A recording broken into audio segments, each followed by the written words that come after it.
Today we're diving deep into hemostasis. Now, what is that? It's the body's incredible, essential process for stopping bleeding, but it is a very, very delicate balancing act. You see, if you have too little clotting, that leads to hemorrhage, but if you have too much, that leads to dangerous thrombosis.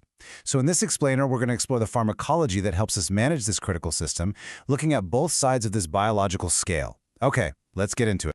So here's our game plan. We'll start with the fundamentals of hemostasis, how it's supposed to work. Then we'll look at the pathology when things go wrong, specifically too much clotting, which is thrombosis, and the antiplatelet drugs we use to fight it. From there, we'll flip the coin and cover the opposite problem, hemorrhage, or too much bleeding, and its pharmacological control. And we'll wrap it all up with a look at clinical management and some of the truly groundbreaking therapies on the horizon. All right, let's start at the beginning. Section 1, understanding the normal process of blood clotting and exactly why it's so vital for our survival. This image, right here, really gets to the core of it all. Hemostasis is simply the body's natural, immediate response to a damaged blood vessel. It's designed to stop you from bleeding out. I want you to think of it like a biological seesaw. If it tips too far to one side, with a weak clotting response, you get bleeding. If it tips too far to the other side, with an overactive response, you get thrombosis, dangerous, unwanted clots. The goal, always, is to stay perfectly balanced right in the middle. That's what we call normal hemostasis. So how does this process actually unfold? Well, it happens in two key stages. The first one is called primary hemostasis. The moment a blood vessel is injured, tiny cell fragments floating in our blood called platelets get the signal. They rush to the site of damage, become activated and sticky, and they start clinging to each other and to the vessel wall. This forms an initial, kind of temporary plug. But that's not strong enough. So then comes secondary hemostasis. This is a much more robust phase. A whole cascade of proteins called coagulation factors activates in a chain reaction. This whole process culminates in the production of a molecule called fibrin. And you can think of fibrin as a kind of biological superglue, or a mesh that weaves through the platelet plug, cross-linking everything and stabilizing it into a solid, durable clot that really stops the bleeding.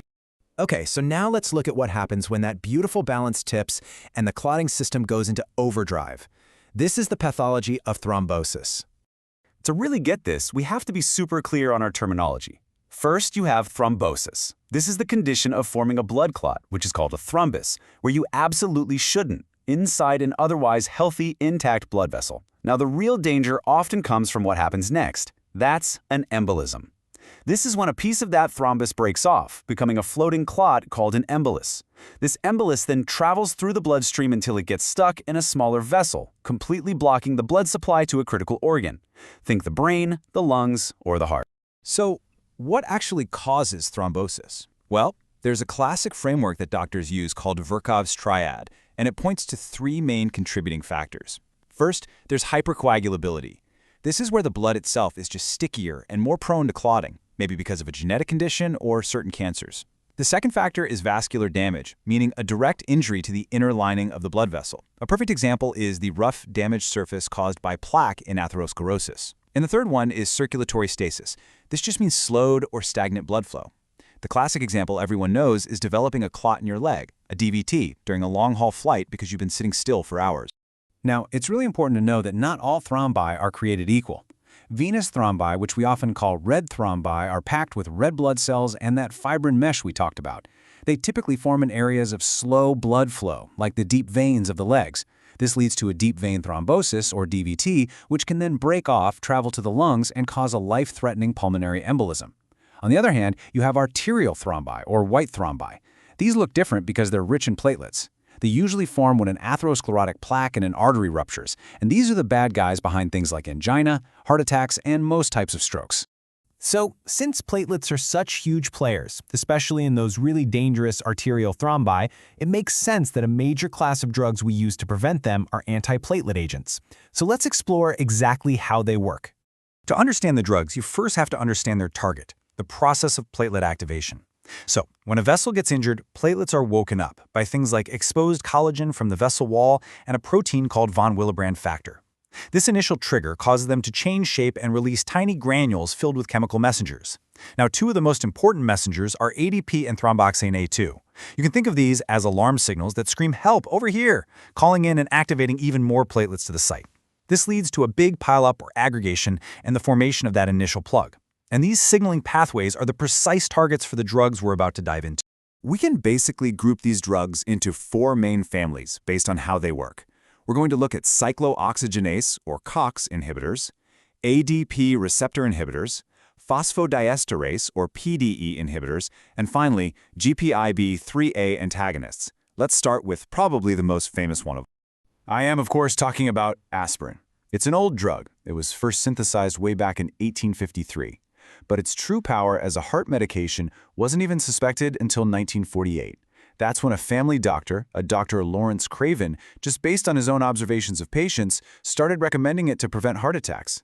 It actually took until 1982 for the science to fully catch up, when Sir John R. Vane won the Nobel Prize for figuring out exactly how aspirin works by interfering with these local signaling molecules called prostaglandins. So here is the beautiful mechanism. Aspirin works by blocking an enzyme inside the platelet called cyclooxygenase 1, or COX-1 for short. If you follow the diagram, you'll see that COX-1 is the key enzyme that takes a substance called arachidonic acid and converts it into thromboxane A2. That's that powerful alarm signal we just mentioned that tells platelets to clump together. By blocking this enzyme, aspirin essentially shuts down the production line for this signal. It prevents the call for more platelets, and that dramatically reduces clot formation. Now, the absolutely crucial point about aspirin's mechanism is that its block on COX-1 is irreversible. It permanently disables the enzyme. And here's the thing, platelets don't have a nucleus, so they can't make new enzymes. This means that a single dose of aspirin effectively knocks out a platelet's ability to clot for its entire lifespan, which is about 7 to 10 days. But this powerful effect also comes with some serious risks. Common side effects include indigestion and GI bleeding or ulcers.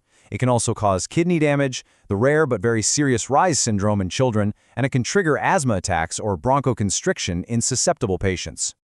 Okay, let's move on to our next class, the ADP receptor inhibitors. Remember how activated platelets release ADP to call in their buddies?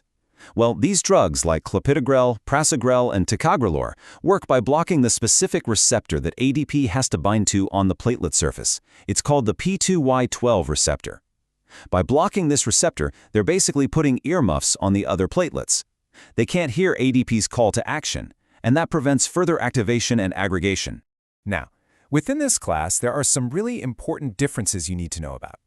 Clopidogrel, which is probably the most famous, is a prodrug. That means it's inactive when you take it and has to be activated by an enzyme in the liver, specifically an enzyme called CYP2C19. This is clinically critical because some people have genetic variations in this enzyme. Poor metabolizers don't activate the drug properly and don't get its full effect, leaving them at risk of clotting. On the flip side, rapid metabolizers might have too much active drug, putting them at a higher risk of bleeding. Ticagrelor, in contrast, is not a prodrug and its action is reversible. And then there's prasugrel, which is another potent irreversible inhibitor like aspirin. So just to round out this section, let's quickly touch on 2 other classes. First, the GPIB3A antagonists. These are the heavy hitters. They're incredibly potent drugs given intravenously, usually in high-risk situations like during a cardiac procedure, like an angioplasty. They work by blocking the final common pathway of platelet aggregation, the step where platelets physically link together. Then you have phosphodiesterase inhibitors, like dipridamole.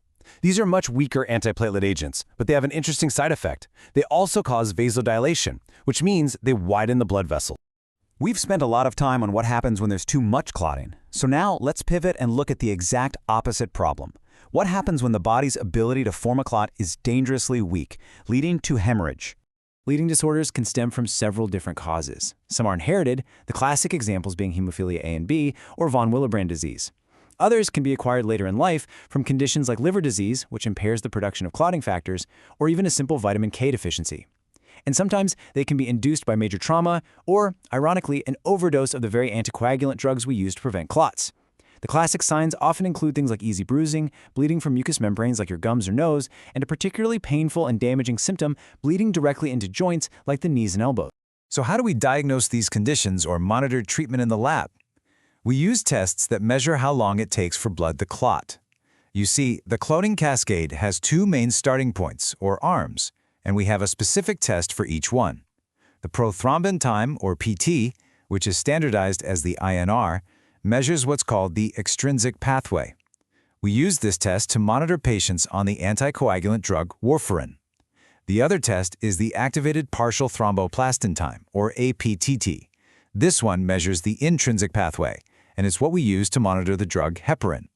A prolonged APTT is also a key finding in diagnosing conditions like hemophilia. Okay, so now that we understand the problem of hemorrhage, let's look at the pharmacological toolkit we have to promote clotting and get bleeding under control. In a surgical setting or with major trauma, we often need to stop bleeding right at the source, locally. This is where topical hemostats come into play, and they fall into two main categories. You have passive or mechanical agents, things like gelatin sponges or oxidized cellulose. All they do is provide a physical scaffold or matrix for the patient's own clotting system to work on. This means they require the patient's coagulation system to be intact to be effective. Then you have active or adhesive agents. These are totally different. They actually contain key components of the clot like fibrinogen and thrombin, and they directly participate in forming a fibrin clot right then and there. This means they are effective even in patients who have a bleeding disorder. Here's another clever strategy. Instead of trying to form more clot, what if we could just protect the clot we already have? You see, the body has a natural clot-dissolving process called fibrinolysis. Drugs called antifibrinolytics, like tranexamic acid, work by putting the brakes on this process. If you look at the diagram, you can see that tranexamic acid is a synthetic version of an amino acid called lysine. It works by jamming itself into the lysine binding site on a molecule called plasminogen. This physically prevents the activation of plasmin, the enzyme that acts like scissors to break down fibrin, which in turn stabilizes any existing clots and stops them from dissolving too early. Now for a really neat drug called desmopressin, or DDAVP. It's actually a synthetic version of a natural hormone. And what it does is it signals the endothelial cells, the cells lining our blood vessels, to open up their storage cupboards and release their pre-made, stockpiled supplies of von Willebrand factor and factor VIII. These little storage granules are called Weibel-Palade bodies. By triggering this massive release, DDAVP gives the patient a temporary but significant boost in these crucial clotting factors, which makes it super useful for treating mild hemophilia A and von Willebrand disease. For more severe bleeding disorders, we often have to turn to replacement therapy, literally putting back what's missing using blood products. This includes factor concentrates, which are purified factor VIII for hemophilia A or factor IX for hemophilia B. These can be made either from donated human plasma or through modern recombinant DNA technology. We can also give fresh frozen plasma, or FFP, which contains a little bit of all the coagulation factors. And for very specific, difficult situations where a patient's body has developed antibodies that attack factor VIII or IX, we can use special products like FIBA, which contains factors that can bypass the need for those missing factors altogether. Okay, let's bring this all home in our final section. We're going to look at some key clinical management strategies, and then we'll get a glimpse into the really exciting future of how we treat these disorders. A huge piece of managing this balance is knowing how to reverse anticoagulants if a patient starts to bleed. This table is an absolutely essential guide. For the older drugs like warfarin and heparin, we have well-established reversal agents that have been around for a long time. But what's really game-changing is the development of these highly specific antidotes, like idarosuzumab and andexanet alfa, for the newer generation of direct oral anticoagulants. This gives doctors a critical safety net, allowing them to rapidly shut off the anticoagulant effect in an emergency. And this slide right here illustrates one of the most exciting developments in years. On the right, you see the normal job of factor VIIIa. It acts like a scaffold or matchmaker, bringing factor IXA and factor X close together so that IXA can activate X. Now, for patients with hemophilia K who are missing factor VIIIa, this new drug called emicizumab can do the same job. Look at the left. It's what's called a bispecific antibody. That means it has two different arms. One arm is designed to grab onto factor IXA, and the other arm grabs onto factor X. It physically bridges the two, mimicking the function of the missing factor VIIIa. It is just a brilliant piece of bioengineering.